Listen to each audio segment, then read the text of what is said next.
At sa ating viral news, Pinoy OFW sumikat sa Italy bilang singer sa kabila ng pagkamatay ng kanyang ama.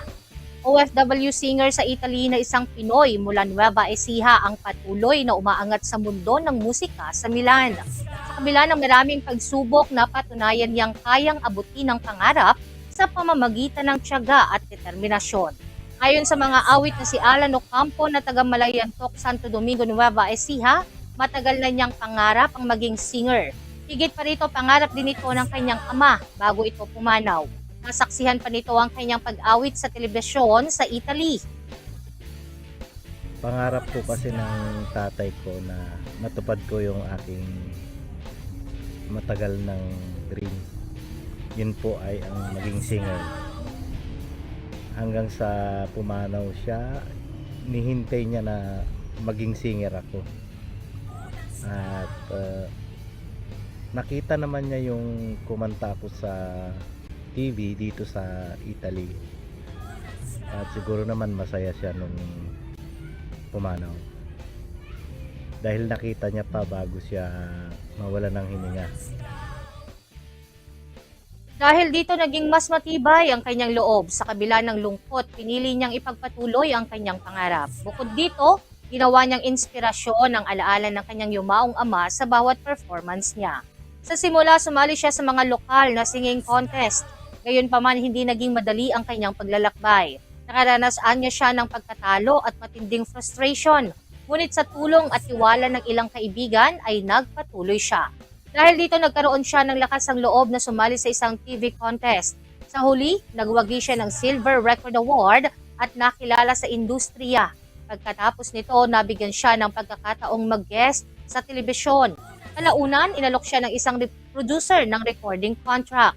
Bagamat kinailangan niya umuwi sa Pilipinas dahil sa pagpanaw ng kanyang ama, hindi nawala ang oportunidad. Pagbalik niya sa Milan, agad siyang pumirma ng kontrata sa isang recording company.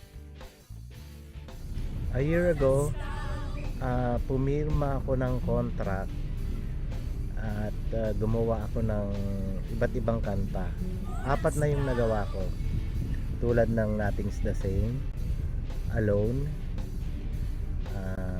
Another Love, at ang latest po ay itong Already Chosen.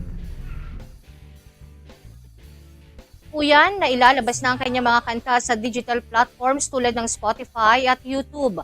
Sa ngayon, patuloy ang kanyang pag-guest sa iba't ibang TV shows, radio programs at maliliit na concert sa Italy.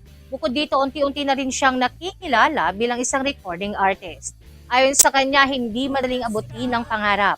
Maraming pagsubok, kabiguan at mga taong hindi maniniwala.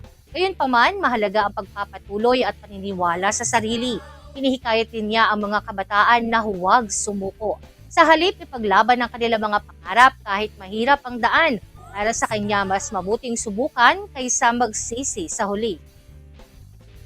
Kapag may pangarap kayo, pilitin yun to pa rin. Kahit na ano pang mangyari, maraming struggle, marami kayong magiging basher, tapos minsan may mga kaibigan pa kayong iiwan kayo sa ere, akala mo nakasuporta, pero okay lang yun.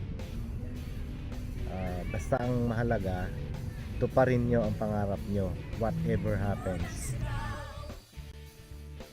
Muli, iniaalay niya ang kanyang tagumpay sa kanyang yumaong ama. Patuloy niyang pinagbubuti ang kanyang performances bilang pasasalamat sa suporta nito.